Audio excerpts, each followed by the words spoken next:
Massive story at the French Open with Naomi Osaka withdrawing from the event after being threatened with disqualification for refusing to speak to the media.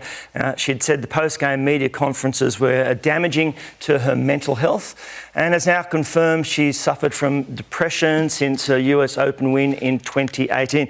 Gee, it's a complex story. Complex story, but such a sad, sad situation to see one of the game's best have to put her hand up and say, look, I'm going through this, and so I'm going to withdraw from the tournament. The French Tennis Federation, the fact that Naomi, the French Tennis Federation, couldn't sit down and have a conversation and get in front of this and ahead of this, that she's had to take herself out of a situation, is so, so sad and such a worrying proposition. Look, we don't want to lose the stars of our games either, and it's a serious situation when you talk about mental health. It's not something that just affects the minority, and it's really sad to see her go.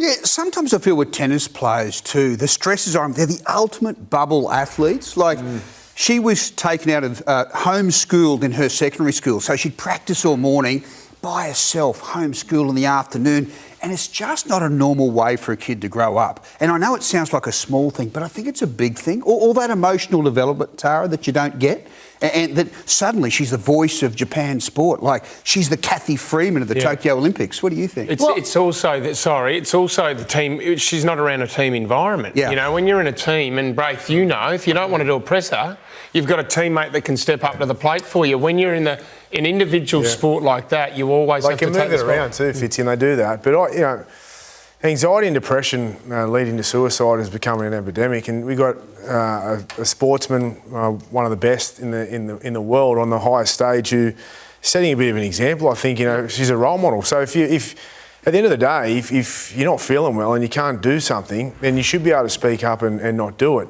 How they handle that's a challenge now for tennis, and but really, I think she's brave for doing it, and I think we should applaud it.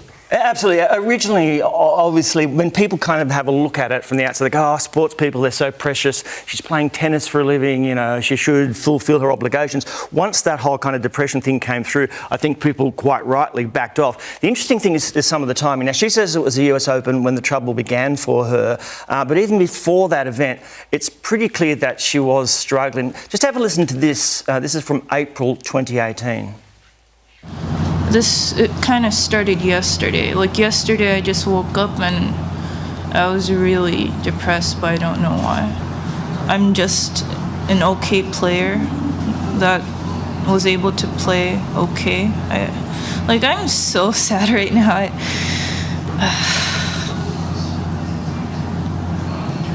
That's a girl in trouble. How are we not recognising that, right? She's 21 years old. That happened 6 months ahead of the US Open, where she wins her first Grand Slam. She's up on stage next to Serena Williams. The crowd are booing her. She's crying. She's 21 years old, and she's put out there, and it almost feels like she's fed to the wolves. Your employer has a duty of care. There's those pictures to right there, recognise it.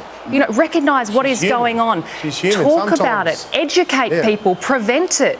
This is what we have to do. It's not a minority. It's not a minority situation at all. We need to be doing better. It's great that these conversations are starting to happen, but my heart breaks. And I know, speaking to other journos that have been in that press room, and you could probably speak to this, Crash, said Naomi would walk in. We know that she's shy, she's self-conscious, she doesn't like to talk and be in the spotlight, and the energy would shift. The energy would shift. You felt like a little bit, you had to tread on eggshells a little bit. Why are we not doing more? And I think the sleeper in this argument too is her feeling trapped about questions with the Tokyo Olympics. Yes. Because if she says, I can't wait, she offends the entire public of Japan who doesn't want it to go ahead. If she said it must happen, if she said she doesn't want it to happen, she offends the government. So she has walked that line before, and as a young, sensitive kid, with the Games next month, and she's the Kathy Freeman of them, I think that you can't underestimate the pressure of that situation, really. She needs time out, doesn't she, really? It's extraordinary, all of that stuff.